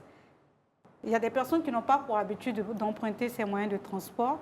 Et quand elles sont arrivées à Abidjan, elles en ont profité, utilisé le baka et prendre le baka quand elles n'ont pas l'habitude de prendre. Le woro. C'était une découverte pour certaines personnes. Et c'était une aubaine aussi pour les personnes qui travaillent dans ce secteur. Tout cela, ça a généré 1100 milliards de francs CFA. Et tu as dit le Woro, vas-y, tu peux répéter? Le Woro. Le Woro. Et les prix étaient augmentés chez ou pas? Chez nous, on dit clando. Au Sénégal, on les appelle les clandos. Les clandos. Les clandos. Oui. Et ici, à Côte d'Ivoire, c'est les Woro. Ah. Les clandos et les Woro, c'est les mêmes. Hein? Oui, les clandos et les Woro. Chaque pays. Les Woro. Les Woro-Woro. C'est en France, Les quoi. Woro-Woro. À l'époque. Même les mototaxis, les mototaxis. Non, ça c'est le prix initial qui a permis de donner le nom. Woro, ça dit quoi? C'est 100 francs. Woro-Woro, je crois Woro, c'est un malinqué. Je crois qu'il est là-dessus, il n'est pas à jour. Woro, c'est un Je crois malinqué. que là-dessus, il n'est pas à jour. C'est un chiffre, ça doit être 6. 6. Bon, il faut checker ça. Woro. Non, je sais que le nom du parti de ce qu'on payait pour prendre... Non, mais Franck, on va y arriver. Il faut qu'il remette son nid à jour là-dessus. Moi, je ne peux pas... D'accord, donc il faut dire également que le secteur de l'artisanat a bénéficié de cette canne aussi, parce qu'il y a beaucoup qui ont besoin de présents pour retourner dans leur pays, des souvenirs. Ils se sont dirigés vers Bassam, d'autres sites où on vend des objets touristiques. Et ils en ont bénéficié, tous les secteurs en ont bénéficié durant cette... En tout cas, moi je retiens 100 milliards. Milliards de francs CFA. C'est parfait. C'est ce que... Ce sont les bienfaits du tourisme sportif. Effectivement. Les événements sportifs génèrent beaucoup d'argent. Et c'est une visibilité aussi pour le pays d'accueil. Absolument. Et c'est le Maroc actuellement qui va en profiter, ou qui en profite déjà. Effectivement. Oui, déjà, je crois. Déjà. OK. Quand on aura dit ça, oui. On peut peut-être, durant cette période, il a dû avoir des déplacements au Banco, non? Oui. Oui. Au Banco. L'écotourisme. Effectivement. Effectivement, je vous emmène aujourd'hui au cœur de l'un des derniers poumons verts d'Abidjan. Faire une activité. Même d'Afrique. D'Afrique, oui. Merci beaucoup. D'Afrique. Faire une activité de la découverte. Vous avez plein d'activités à faire là-bas. Et il faut dire que la forêt du Banco est habitée. Il y a des personnes qui habitent là-bas, qui prennent soin de la forêt. Donc, j'ai cette vidéo-là de mon passage là-bas pour vous. Ah, on va là-bas, on va au Banco, ou à la forêt du Banco, on va tout ça y aller. C'est ça. Allez, on y va. Allez, on y va. Je vous emmène avec moi aujourd'hui au parc national du Banco pour une découverte naturelle, pour une connexion directe avec la nature. Nous avons marqué une pause à la première école forestière de l'Afrique occidentale française. Ensuite, nous avons visité le lac Ossilu. Puis direction au cœur de la forêt du Banco. Vous avez la possibilité de faire plusieurs activités telles que le camping, le tir à l'arc, le parcours du combattant, la tyrolienne ou même visiter le musée de la forêt du Banco. Toutes ces activités sont aussi adaptées aux enfants.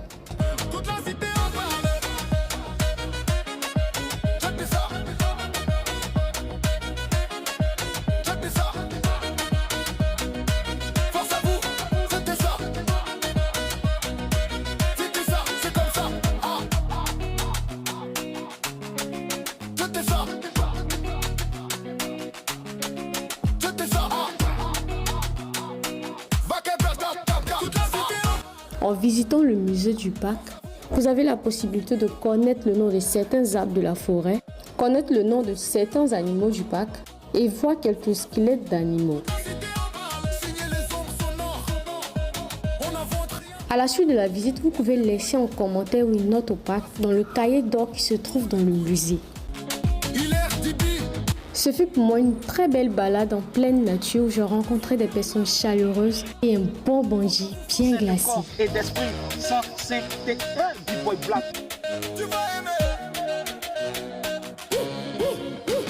J'espère que vous avez aimé cette balade autant que moi. On se dit à bientôt pour un autre bon plan. Oh, parfait. C'est gentil. Hein. Belle forêt, belle conservation, oui, poumon d'Abidjan. Ça fait toujours du bien de se retrouver dans un endroit naturel qui a gardé tous ces beaux arbres-là, tous ces animaux qui s'y trouvent. Et puis, il y a le musée qui vous permet de connaître certains noms des arbres, certains arbres de connaître le nom de certains arbres, de connaître aussi le nom de certains animaux. Et vous avez même la possibilité de voir des squelettes d'animaux là-bas. En tout cas, c'est la forêt en pleine ville. Oui. Il faut y aller. C'est vraiment beau. Il y a aussi des apaisant. activités sportives. Il y a des non? activités, Oui. il y a des activités. Il y a le tir à l'arc. Oui. On peut faire de la randonnée là-bas. On peut faire beaucoup de choses. Il y a même la course à vélo. Mais ce jour-là, il n'y en avait pas. Et il y a des parcours balisés ou pas? Il y en a. C'est génial, ça. Il y en a. C'est un bel endroit. Il y a beaucoup d'activités Je là-bas. suis jamais allée, mais j'aimerais bien. Hein. Pourquoi pas? Faut que la cité y aille un jour. Oui, à Faire un découvrir. tour là-bas, tu vas vraiment. Oui. D'accord. Donc voilà, c'était va. ma petite balade à la forêt du Banco. Mais cette fois-ci, c'est pas Yamoussoukro, c'est Non, Abidjan, Abidjan. pleine forêt de Cette Banco. fois, c'est Abidjan. Ça, c'est super. Parfait, Annie. Ouais. Qu'est-ce que l'IA nous réserve en cette période de fête où il y a Beaucoup de beaucoup d'anarques, choses. beaucoup de... Donc, alors aujourd'hui, on va parler d'un sujet très surprenant pour les fêtes. Donc, comment l'IA peut prédire ce que les Ivoiriens vont acheter? Est-ce que l'IA peut le faire? Eh bien, la réponse est oui. Effectivement, l'IA peut prédire ce qu'on va acheter. Pourquoi? Parce que l'IA prédit, en tout cas, regarde dans nos téléphones, l'IA regarde nos comportements et voit en fait ce qu'on fait. Donc du coup, il peut savoir ce qu'Ami fait, ce que Annie fait, Franck et Noël. Ce qu'on fait les 24, par exemple. Non, ce que vous faites dans vos téléphones. Il regarde les comportements de nos téléphones, c'est-à-dire nos habitudes, les vidéos qu'on regarde, par exemple. Ce à quoi on s'intéresse. Ce à quoi on s'intéresse. Et donc, c'est comme ça qu'ils arrivent finalement à prédire les comportements. Et sachez que toutes les fêtes, en fait, ils voient, ça se répète, ça se répète. Alors, il y a quelqu'un qui veut des mèches, une perruque, des jouets pour son enfant. Alors, quand tu veux des jouets pour ton enfant, qu'est-ce qu'il fait? Il va te présenter tous les magasins, en fait, de Engré à Yopougon, où il y a des jouets d'enfants, et etc., etc. Si tu veux également acheter un poulet, Instagram va te proposer des épices ou des marinades. Et en fait, finalement, c'est grâce aux algorithmes. En fait, les algorithmes, c'est tout simplement un programme qui se trouve à l'intérieur de nos téléphones, qui regarde nos habitudes, nos comportements, et finalement qui nous donne ce qu'on veut. Par exemple, si Ami regarde une robe à paillettes, elle va lui présenter 10 robes à paillettes. Et comme ça, elle pourra avoir un choix facile. Elle pourra avoir un choix facile. Et donc, c'est ça que l'IA fait en fait dans nos téléphones et prédit effectivement nos habitudes d'achat pour la Noël. Alors, donc, effectivement, il faut savoir que c'est très intéressant aussi pour les coiffeurs, les vendeuses et en fait les petits commerces qui ne savent pas qu'ils utilisent l'IA, puisque l'IA se sert aussi d'eux pour leur présenter en fait des éléments en rapport avec leur profession, ce qu'ils vendent, etc. Donc ils reboostent, ils réapprovisionnent. Et c'est ça la force en fait du digital, c'est la visibilité sans se déplacer. Et donc Noël, enfin on va dire que les fêtes de Noël aujourd'hui vont nous offrir ça avec l'IA. Parfait. Ok, ça c'est parfait, bien carré, tranquille. Forêt de Banco, balade joyeuse, campagne sportive qui rapporte beaucoup d'argent. Oui. 1100 milliards pour la Côte d'Ivoire il y a 2 ans. Incroyable. L'IA nous permet de savoir ce qu'on va trouver sur le marché durant cette période des fêtes. La question du jour, qui était tout à l'heure, il y a tout à l'heure enflammé le plateau. Oui. Notamment. La voici. Pour vous aussi. L'argent dont on a besoin pour ces fêtes-là. Oui. Est-ce qu'il fait le bonheur? Une grande question. Une grande question. Alors, commence par Annie. Eh bien, moi, je suis beaucoup réaliste. Donc, pour moi, l'argent fait le bonheur. Parce qu'aujourd'hui, dans la société dans laquelle nous sommes actuellement, là, franchement, l'argent est au cœur de tout.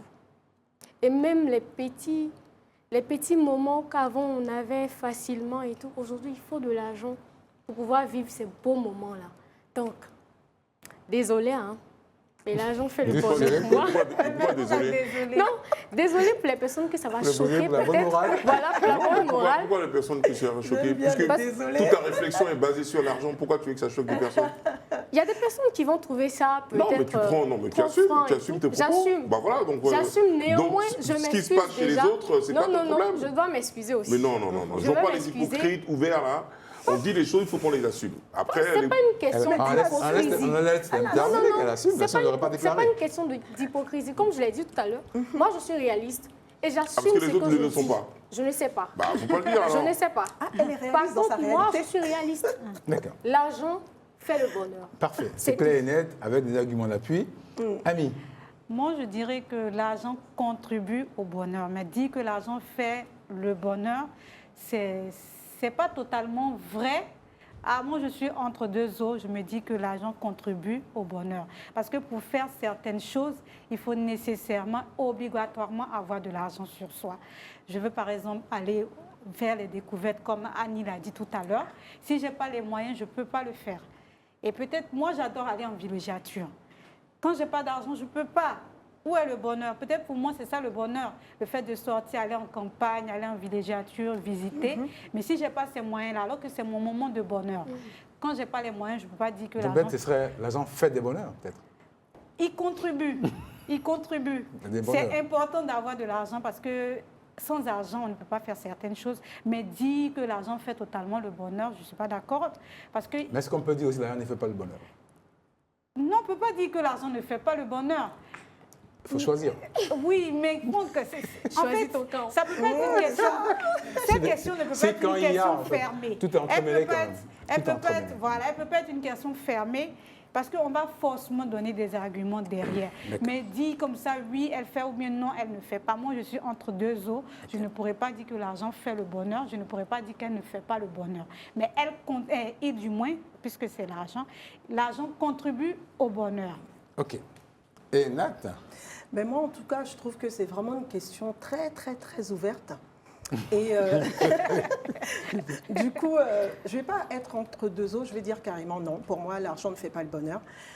Je pense que l'argent, c'est juste un outil ou un instrument, en tout cas, qui permet d'acheter ce qu'on veut, ce dont on a besoin. Et parce qu'effectivement, on a des besoins primaires et l'argent, aujourd'hui, achète ça. Donc, c'est pour ça peut-être que d'autres personnes confondent l'argent fait le bonheur. Moi, je dirais que le bonheur, c'est autre chose. Le bonheur, ça dépend de ce qu'on veut. Quelqu'un peut être heureux, peut avoir le bonheur parce qu'il vient de manger tout de suite quelque chose qu'il adore. Et quelqu'un peut avoir le bonheur parce qu'effectivement, il a fait un voyage et tout ça. Mais pour moi, je pense que le bonheur, il est ailleurs. L'argent, d'abord, je veux dire, pour moi, c'est... Voilà, ça passe en second plan parce que je pense qu'il y a tellement de choses dans ce monde-là qu'on peut faire sans argent. C'est parce qu'on a trop mis l'argent devant. Ben, qu'est-ce qu'on peut faire sans argent? Par exemple, moi, je suis dans ma maison. Je vais acheter, par exemple, des meubles. Et je trouve qu'il y a des anciens meubles qui restent là. Je peux aller les chercher un peu partout dans Abidjan. Il y a des gens qui jettent des meubles. Je peux les retaper, ces meubles-là, et les remettre dans ma maison. Alors, je vais les retaper avec quoi? Je vais récupérer des choses, des chutes, par exemple, qui sont chez des tailleurs. Je vais aller récupérer, en fait, des petites bonbonnes, des choses qui sont aussi dans des petits ateliers. Et je ne vais même pas dépenser quoi que ce soit. Peut-être le déplacement, encore et encore, parce que je vais essayer de faire ça dans ma zone. Je vais essayer de réfléchir, mais je suis sûre qu'on peut trouver même à dans faire votre des choses. zone, vous aurez besoin d'argent pour non, faire... Ça dépend. Mais comment est-ce que vous ne pouvez pas soulever le meuble toute seule? Il faut faire intervenir. Non, mais c'est deux philosophies complètement différentes. C'est deux philosophies complètement différentes. Moi, je comprends ce que Nat dit. C'est deux philosophies complètement différentes. C'est deux philosophies complètement différentes. Et moi, je n'ai pas envie de parler de ça parce que ça risque peut-être de heurter les sensibilités. Mais c'est deux philosophies complètement différentes. Je laisse les téléspectateurs à la réflexion. Non, mais nous, on souhaiterait que vous en parliez. Mais je vous le dirai en off. Il faut en parler. Je vous le dirai en off. C'est deux philosophies complètement différentes. C'est deux approches de la vie complètement différentes. Le politiquement correct, on aurait voulu qu'on dise là, on ne fait pas le bonheur. C'est politiquement correct. On ne peut pas le dire aussi. Non, dans la pratique, est-ce que cela est vrai? J'en sais rien. Ça mérite. Au moins, il y a une évolution là, tu n'en sais rien. Tout à l'heure, tu sais assez tranché. Là, maintenant, tu n'en sais rien. Donc, il y a une avancée. Non, même pas. Ah bon? Le politiquement correct aurait voulu qu'on dise là, il ne fait pas le bonheur. Ça, c'est vrai parce qu'on veut être moralement correct, on ne veut pas mettre l'argent devant la morale. Mais la pratique aujourd'hui nous amène à réfléchir une deuxième fois avant de dire ça. Parce que dire je peux vivre sans argent, c'est impossible. Et vivre, c'est aussi le bonheur. Mais Franck, on est bientôt à Noël. Franck. Attends, excuse-moi, je termine. Non, mais on l'a répété 50 fois, on va revenir là-dessus. Non, mais c'est un nouveau plateau. Mais non, mais même, on dit le monde a été conçu autour de ça. Okay. Forcément, on ne peut pas s'en passer. Ben ouais, donc c'est ça le bonheur. Aujourd'hui, mais non, c'est pas le bonheur. Le monde capitaliste a imposé le monde capitaliste a imposé ses réflexions autour de l'argent. Malheureusement, on ne peut pas s'en passer. Ça ne veut pas forcément dire qu'on ne peut pas faire autrement. Mais moi, l'argent ne me rend pas spécialement heureux. C'est ça que je suis en train de dire. Est-ce que sans argent, vous serez heureux? Mais non, mais parce que le monde capitaliste a créé autour. C'est quoi le monde moi, je ne capitaliste? peux pas vivre marginalement. Enfin, je ne peux pas vivre en dehors du monde capitaliste, puisque je suis dans ce monde. Je subis les choses. Ben voilà. Donc, dans le fait de subir les choses, je vais forcément dire, comme il a envie de l'entendre, que l'argent fait le bonheur. Je dis non. L'argent me permet d'échanger un certain nombre d'éléments. Non, mais moi, je n'ai pas envie de rester dans les réflexions primaires. Dans les réflexions primaires, bien sûr, l'argent fait le bonheur. Mais je vais au-delà de ça. Avant le capitalisme, comment est-ce que ça se passait? Franchement, honnêtement, cette discussion ne m'enrichit pas. Mais je suis désolé de le dire en plein écran, cette discussion ne m'enrichit pas. Parce que aussi, ça permet de revoir certaines positions figées. Cette discussion ne m'enrichit pas. Moi, je suis désolé, ça ne m'enrichit pas. C'est très enrichissant. Moi, je pense que ça permet de revoir certaines positions figées. Parce que, je dis correctement, politiquement correct, le politiquement correct veut qu'on dise là, ne fait pas le bonheur. Parce qu'on n'a pas envie d'être superficiel et tout le reste. Mais la pratique de la vie, c'est quoi aujourd'hui? Moi, je suis pas à la pratique de la vie aujourd'hui, l'argent contribue tellement à la vie. Aujourd'hui, qu'on ne peut pas ne pas dire que l'argent fait le bonheur. En tout cas, moi, je ne me sens pas superficielle parce que, en fait, je pense aux valeurs d'abord. C'est-à-dire que... Mais chez Franck, les valeurs ont foutu le camp. Non, mais chez Franck, tout est résumé autour de l'argent. Ça n'a rien à voir. Non, c'est pas ce qu'il dit. C'est une réflexion. C'est une réflexion. Non, c'est pas ce qu'il dit. C'est une réflexion. Non, ça a foutu le camp. La seule force qui s'impose, c'est la dictature de l'argent. Au-delà de ça, il n'y a plus rien qui existe. C'est ce qu'il est en train de dire. C'est que vous ne comprenez pas ce qu'il dit. Tu n'écoutes pas bien, peut-être. Je suis juste à côté de toi. Oui, mais tu n'as pas bien entendu. Il va falloir enlever quelque chose dans les oreilles pour bien entendre. Vous les détends-toi. Non, s'il te plaît, non. S'il te plaît, faut pas dire me détendre, je suis détendu. J'essaie de défendre une position qui est complètement différente de la vôtre. Vous avez le droit de défendre votre position, mais qui est complètement... Parce que j'ai vécu dans certains endroits qui sont peut-être différents dans la compréhension de ce que Franck est en train de dire. Point. C'est pour ça qu'elle me rejoint. C'est pour ça qu'elle me rejoint. On a deux philosophies complètement différentes. On n'est pas en train de dire... Mais en tout cas, je suis détendu. L'argent pour te rassurer, est Annie. inutile dans la vie, ou l'argent, c'est ce qu'il faut et rien d'autre. Non. Je dis que le monde évolue dans un sens où il est bon de réfléchir aujourd'hui avant de déclarer « rien ne fait pas le bonheur ». Parce que ce serait aller contre la réalité du moment. Moi, je pense que le problème, c'est au niveau du bonheur, le mot bonheur. Pour vous, c'est quoi le bonheur? Moi, j'ai expliqué déjà. C'est des choses simples de la vie. Par exemple, moi, je vais t'expliquer quelque chose que j'adorais quand j'étais petite. Je ne sais pas comment on appelle ça ici, mais c'est de l'arachide pilé comme ça, mélangé avec de la banane. Et Franck va te dire qu'il faut de l'argent pour l'acheter. C'est ma grand-mère qui faisait ça. Elle quittait le village, elle venait avec ça. La seule chose qu'elle achetait, c'était ma mère qui lui donnait son transport. Ma grand-mère, elle cultivait son champ. Elle avait toutes ses bananes et tout. Elle ramenait du riz, même sauvage et tout ça, c'était super bon. Et moi, je me rappelle, c'est des souvenirs d'enfance. Pour moi, je crois que c'est ça le bonheur, les bons souvenirs, ce dont tu te souviens et tout ça, mais des bons souvenirs. Hein. Et j'associe le bonheur à ça. Et je regarde des photos d'avant en me disant, oh là là, mais c'était ça la vraie époque. L'amour de ses enfants n'a pas de prix. C'est ça. Franck, il veut mettre un prix. Il veut mettre un prix sur tout. L'amour de ses enfants n'a pas de prix. L'amour, le bisou que tu fais à ton père n'a pas de prix. Franck, il veut mettre un prix sur tout. Il a écrit un bouquin philosophique très intéressant. J'en profite pour le dire, en plein écran. Un bouquin philosophique très intéressant parce que c'est un brillant écrivain. Où il parle justement de ces valeurs-là. Mais moi, ce bouquin, je suis en train de le lire. Devant la caméra, le bouquin de Franck Abou, je vais le déchirer parce qu'il a changé de philosophie entre-temps. Voilà le résultat de ça. Alors, je dis encore, je répète pourquoi on termine ce plateau. Il est temps aussi que les positions évoluent parce qu'aujourd'hui, c'est pour ça que je vais déchirer le bouquin. Aujourd'hui, on ne peut rien faire sans argent. On a beau se souvenir de trucs, même c'est bon d'embrasser un père qui est bien portant. Oui. Un père malade, c'est la souffrance. C'est compliqué. C'est la souffrance. Noël est là, vous verrez votre famille sans argent, vous ne pourrez pas rendre heureux vos enfants, votre famille. Donc quand c'est comme ça, on ne peut pas dire l'un ne fait pas le bonheur comme ça, non. Il faut être nuancé quand même. Auparavant, en zone rurale, il suffisait juste d'avoir peut-être du riz, du mil pour pouvoir faire les échanges. Mais de nos jours, ce n'est pas possible. Il faut nuancer. Mais c'est pas parce que le capitalisme a pris la place. Moi, je me suis rendue dans mon village pendant les vacances. Mais auparavant, tu partais avec les peuls. Chez nous, ce sont les peuls qui apportent le lait. Et quand ils viennent chez nous, on leur donne du mil ou du riz. Et ils nous donnent le lait. Mais maintenant, ils refusent carrément, ils veulent de l'argent. Le capitalisme a épuisé tous les esprits dans les contrées les plus lointaines de nos villages et nos villes. Ok, voilà, on a un plateau bien animé. Le capitalisme, l'argent, encore une fois de plus, nous fait sortir des wagons pour qu'on en parle. Moi, je ne suis pas... Le capitalisme made in France. Ok, allez. C'était l'œil de la... Non, pas l'œil. Les échos de la cité sur l'argent et d'autres choses. C'est pas terminé. Un dernier écho qui va arriver. Pour l'instant, merci d'avoir été là pour débattre aussi chaudement. Merci. Et c'est bien, c'est bon. C'est ça le talk show. Voilà. En tout cas, un retour tonitruant. Allez, merci à tout à l'heure.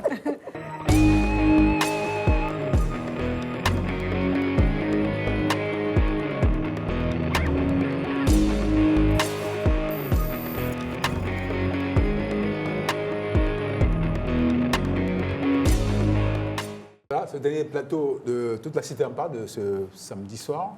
J'ai eu le temps d'accueillir Stéphanie Yao. Stéphanie, bonsoir. Bonsoir. Vous êtes l'auteur de ce livre. Exactement. Comment j'ai surmonté la perte d'un être cher. C'est un livre biographique, même on m'a dit expérimental, personnel quoi, pour vous. Oui, voilà, on en parlera tout à l'heure. Et Jean-Philippe Toa. Jean-Philippe, salut. Bonjour.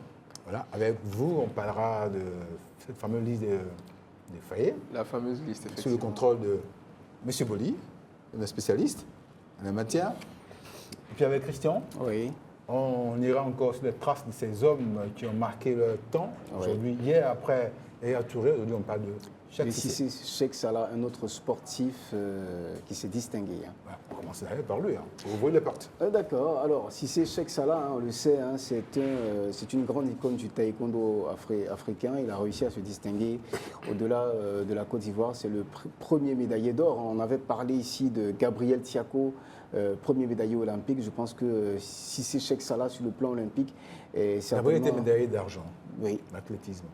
Si c'est lui, il est médaillé d'or. Donc voilà.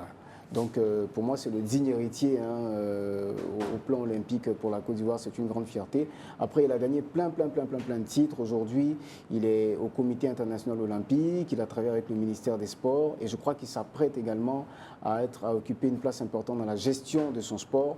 Et c'est peut-être demain une grande figure du taekwondo sur le plan administratif.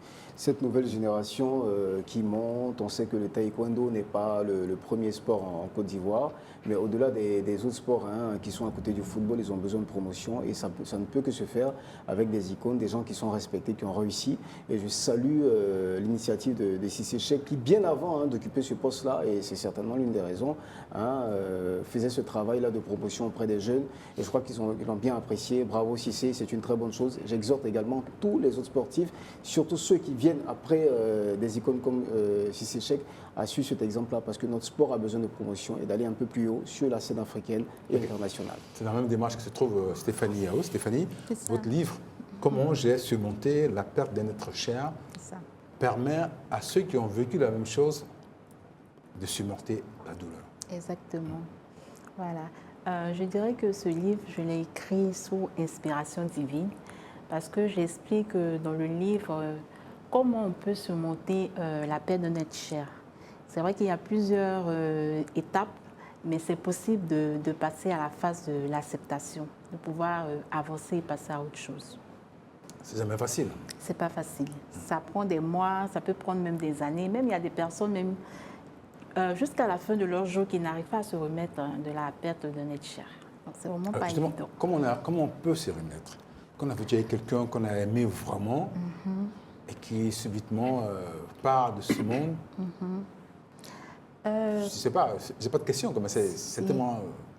Oui, on peut se remettre de ce genre de drame, si je peux Comment on y arrive? Ici. On peut, mais comment on y arrive? Oui, bon, je dirais d'abord que le temps est le meilleur allié. Parce que au fur et à mesure que le temps passe, au fur et à mesure qu'on avance dans la vie, on a la facilité de pouvoir accepter cette perte-là. On finit par accepter. On finit par accepter. Je ne crois pas que ce soit facile. Non, mais je crois qu'on se fait une raison. Voilà, on se fait une raison. Parce qu'il faut que la vie passe. Hein. Exactement, il faut passer à autre chose. Au départ, ça ne doit pas être évident. Ce n'est pas facile, mais quand tu te rends compte que la personne ne va pas revenir, même si tu pleures, quel que soit ce que tu vas faire, la personne ne reviendra plus. Donc, tu n'as pas le choix que d'accepter en fait ce que Dieu a décidé. Voilà. Et quand il y a des enfants, tout ça, ils ne disent pas maman ou papa non. Si, justement. Donc, il faut savoir, pour moi, personnellement, ça n'a pas été facile, mais j'ai pu me préparer à ça depuis, parce qu'on a eu 2 enfants ensemble. Le dernier, il est décédé quand son père, quand il avait 1 mois. Voilà, donc il n'a pas eu le temps de connaître même son père. Donc, forcément, il me pose des questions souvent sur son papa est où et autres. Mais j'ai eu le temps de pouvoir, psychologiquement, de pouvoir me préparer à ça, de pouvoir trouver des réponses pour qu'il puisse aussi accepter la situation. Oui, enfin, ça ne doit pas être évident. Comme je disais tout à l'heure, ce n'était pas évident, mais comment on fait pour retranscrire tout ça dans un livre? Dans un livre. Très souvent, quand on me pose la question, je dis que je le fais sous inspiration divine. Voilà, parce que ce livre même, c'est le... Bon, moi je suis chrétienne, donc je dirais que c'est le Saint-Esprit qui m'a inspirée à écrire ce livre-là pour aider les personnes qui n'arrivent pas à... Ça fera plaisir à Roselyne, ça. C'est le Saint-Esprit. Mais au-delà du Saint-Esprit. Voilà. Si on met le Saint-Esprit un peu de côté, si on met le Saint-Esprit de côté, comment on fait pour ceux qui ne sont pas du Saint-Esprit? Comment on fait pour accepter la paix de notre chair? Non, pas comment on fait pour accepter la... Comment on fait pour le retranscrire dans un livre, pour avoir la lucidité pour le faire? Pour pouvoir le faire. Bon, très souvent, l'inspiration vient seule. Moi, par exemple, comme c'est une biographie, souvent les nuits, je peux être là et puis je me rappelle d'un fait. Il y a une inspiration, quoi. Voilà, il y a une inspiration. Je me rappelle d'un fait que j'ai vécu et puis je dis, bon, ce fait, il faut que j'en parle parce que ça va aider. Et voilà, c'est comme ça. D'accord. On va revenir avec vous avant de terminer. On va quand même être dans l'actu de la CAN aussi. Depuis quelques jours, la Côte d'Ivoire a finalement sa liste. La fameuse liste. La fameuse liste. Jean-Philippe. Beaucoup de bruit. La liste en polémique. Oui, la liste a fini par tomber et comme toutes les listes, elle est arrivée avec son lot de polémiques. Je le disais ici la semaine passée, toutes les listes arrivent avec leurs polémiques parce qu'on est autant de sélectionneurs qu'il y a d'habitants dans le pays, donc on n'est pas toujours d'accord. 30 millions. Exactement. Exactement. Avec Franck, ça fait peut-être 30 millions. Je ne suis pas dans les 30 millions. Ça ne va pas ou quoi? Donc la liste est arrivée et la majorité des joueurs qui devaient y être, y sont. La vérité. Mais il y a quelques petits cas qui posent problème, ou en tout cas qui ont posé débat. Mais Pépé n'y est pas. Pourquoi Nicolas Pépé les joueurs qui devaient y être, ils sont... Pépé n'y est pas. Le sélectionneur a dit que les raisons pour lesquelles il n'était pas sur la liste n'étaient pas sportives. Donc je pense que ça a à voir avec l'interview qu'il a donnée quelques jours avant. Honnêtement, j'ai revu l'interview sans donner du crédit à ce qu'il a dit. Bien sûr, c'est réprimandable, on ne doit pas dire ce genre de truc. Mais il faut voir le contexte, quoi. Je veux dire, c'était un contexte complètement en décalage. C'était les mots de son âge. Enfin, c'est vrai que c'est un sujet sensible, mais il n'y avait rien de violent. C'était pour ça qu'il va dedans. Je ne peux pas l'affirmer à 100%, mais quand le sélectionneur dit que les raisons ne sont pas sportives et qu'il y a une interview comme ça qui arrive 2 jours avant la sélection, on peut supposer que ça a forcément un lien. La vérité, c'est que, comme dit Noël, quand on regarde dans le fond de l'interview et qu'on la met dans le contexte, oui, ce qu'il dit est sur un ton, c'est sur le second degré. Oui, c'est du second degré, sauf que, de mon point de vue, en tout cas, le timing de l'interview, il n'est pas bon du tout. Ça arrive 2-3 jours avant la liste. Et c'est une grosse erreur de com. C'est une grosse erreur de com de sa part. Je me mets un peu à la place du sélectionneur, je ne me permettrai pas, mais juste 2 secondes. Je suis faillé, les joueurs vont arriver. Des 30 millions. Les joueurs vont arriver en sélection le 15. Est-ce que je prends sur moi de prendre un joueur qui, aussi bon soit-il, et il faut le dire, Nicolas Pépé est sûrement l'un des meilleurs joueurs ivoiriens cette saison. Est-ce que je prends le risque de prendre un joueur aussi, qui va arriver en sélection le 15, on commence le 24? Est-ce que je prends le risque de gérer une crise qui n'a rien à voir avec le terrain en 9 jours, m'assurer que tout le monde regarde dans la même direction alors qu'on est champion au titre et qu'on a d'autres réalités à gérer? Je pense que la décision n'a pas été prise par le sélectionneur uniquement. Donc, je pense que la décision ne tient pas qu'au sélectionneur. Donc, mais en même temps, pardon de te couper, mais en même temps, il y a quand même des joueurs qui figurent dans cette fameuse liste qui pardon, mais n'ont pas gagné leur place de façon sportive. Est-ce que je suis votre regard? Ah ouais? Non, mais je peux dire les noms. Je veux dire, on est dans un, on peut le dire, contexte. Non. Moi, j'ai critiqué sur d'autres antennes, Bien sûr. dire. Maintenant, je le fais sur toute la cité en parle. La présence d'un garçon comme Zaha, j'ai rien contre lui, mais je veux dire, est-ce que sportivement, sa sélection est justifiée? La vérité, c'est que Zaha, c'est une vraie curiosité. Moi, je pense que c'est le terrain qui va confirmer ou pas si le sélectionneur avait raison, parce que effectivement, c'est un joueur qui n'a pas été appelé de toute la saison. On sort du chapeau depuis 2 ans et demi. Qu'on sort du chapeau, la manière de parler, évidemment, passez-moi l'expression à la dernière minute. C'est un joueur sur lequel il y a eu énormément de rumeurs qui n'ont jamais été démenties, d'intégration. Et là, on va à une compétition, et là, il arrive à la dernière minute. Il faut dire que ça fait maintenant 1 ou 2 mois qu'il y a un peu une campagne du retour de Zaha. Est-ce que... Mais qui l'a alimenté cette campagne? Je crois que Franck a des idées là-dessus. Mais moi, oui, parce que... Il semblerait qu'il y ait une partie Non, mais ce que je veux dire, Jean-Philippe, au-delà de toute la rumeur comportementale qu'il a pu avoir, il y a quand même une évidence sportive. Sportivement, moi, je m'en fous des rumeurs. On les met de côté, on en fait ce qu'on veut, mais... sportivement, est-ce qu'il méritait d'être en sélection? On le verra. C'est une bonne question. Sportivement, on verra. Sportivement, il fait une bonne saison MLS. Donc je reprends ma phrase, pour ce qu'elle vaut, il fait une bonne saison MLS. Donc il fait une bonne saison, c'est la première partie de la phrase, et en MLS, c'est la deuxième partie. Chacun se positionnera là où il veut. Il y a la partie bonne saison, il y a la partie MLS. Qu'est-ce que ça vaut exactement? La MLS, c'est le championnat américain. Donc est-ce que ça vaut exactement aujourd'hui pour revenir en sélection? C'est le terrain qui nous dira, mais c'est une véritable curiosité. Est-ce qu'on peut dire que la MLS est plus bas que le niveau de la Coupe d'Afrique? C'est différent. Les comparaisons ne peuvent pas s'effectuer dans ce cas-là, parce que l'autre, c'est une sélection. Non, ce que je veux dire, c'est que le niveau, sans critiquer la MLS, mais le niveau général de la MLS est légèrement quand même un petit peu bas. Par rapport à la CAN. Non, par rapport au niveau de compétitivité, surtout des autres joueurs qui vont y participer. La vérité, c'est tout ça, on va vérifier à la CAN. On verra bien. Mais non, mais il ne faut pas dire tout ça, on va vérifier. Dans ce cas, on me sélectionne-moi alors. Parce que comme ça, on va vérifier si je suis. T'es pas sur la liste? Moi, je ne suis pas sur la liste. Peut-être que j'étais dans un club. D'accord. Merci. On va terminer. Merci Jean-Philippe. On reprendra cette discussion un peu plus en longueur. Stéphanie, juste un mot. Des compassions aussi aux autres? Oui, effectivement. Bon, pour ceux qui... On est tout le temps dedans, cette histoire. Forcément, on a forcément perdu un proche. Je dirais tout simplement acheter le livre parce que...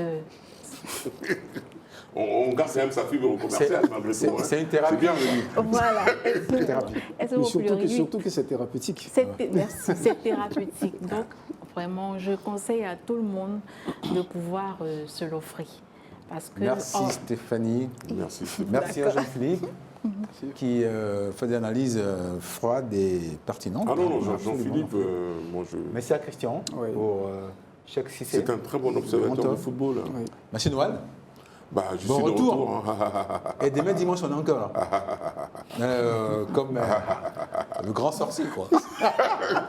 Merci à vous et bon samedi. Allez, à très vite. Ciao. Merci.